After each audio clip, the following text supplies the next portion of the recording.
Florida Republican and member of Senate Committee on Homeland Security and Governmental Affairs, Senator Rick Scott joins me. Good evening, sir. Greta, I think the way you should think about this is, first off, she doesn't respect Biden. I mean, to put a spy balloon, have it go all across our country, then act like little kids because their balloon got popped is the craziest thing in the world. So we've got to all understand that the government of China has decided to be our adversary. And so any American that buys anything from China, does any business with China, just all remember, we're helping a government that wants to eliminate our way of life. They're sending fentanyl all across this country, killing 70,000 people a year. So let's all remember, this is the government that wants to put us basically out of business. They don't like our way of life.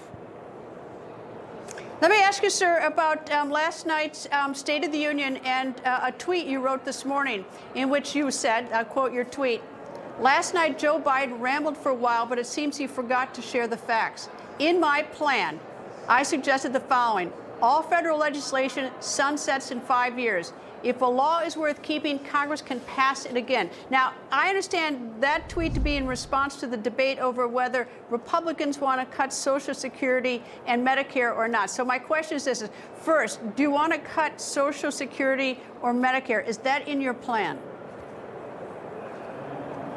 No. And by the fact, in my plan, I said Congress ought to tell Medicare recipients of Social Security what they're going to do when those programs go bankrupt, because they're heading towards bankruptcy.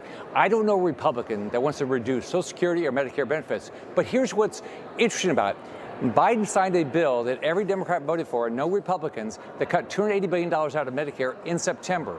Biden in 1975, he had a bill that he tried for years to get passed to sunset everything.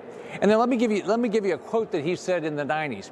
When I argued that we should freeze federal spending, I meant Social Security as well. I meant Medicare, Medicaid, veterans benefits. I meant every single solitary thing in the government.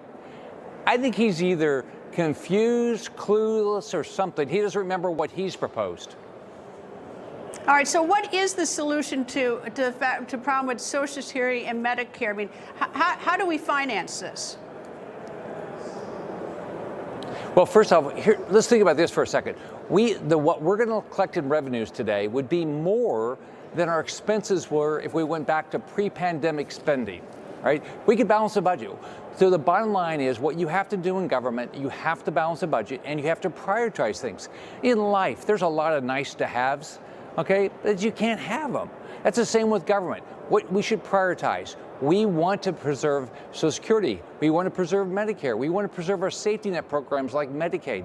But there's a whole bunch of wasteful spending out here that we can't do. And then, by the way, if there's a more efficient way to deliver a service of government, I mean, what people want is they want the service delivered. They're not saying, oh, you have to do it this way. Let's look at how we more efficiently provide services without taking away anybody's benefits. That's what we ought to be doing. I did it as governor. I balanced the budget. I balanced the budget in a state that hadn't been balancing the budget for over 20 years. And I paid off a third of the state debt. This is all doable. Stop wasting money. Debt ceiling, your position about what we're going to do, we've now hit our borrowing limit. Well, we need to responsibly raise the debt ceiling. That means we've got to figure out what's our path to get to fiscal sanity here, where we balance our budget every year.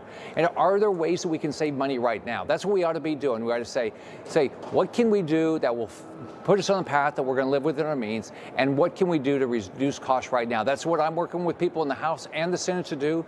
We've got to responsibly raise the debt ceiling. But by the way, the Biden administration has the ability to prioritize payments right now, interest expense, Medicare, Social Security. I have a bill that would give them that ability if they don't think they have it. But the Reagan, there was an advisory during the Reagan era. They said they could do it. Obama was going to do it. So they could do that now. But this is, you know what this is? This is the far left. People make a bunch of money off government. This is the Wall Street crowd. They're saying, oh, you got to raise the debt ceiling and spend more money, because guess what? They all make money off of it.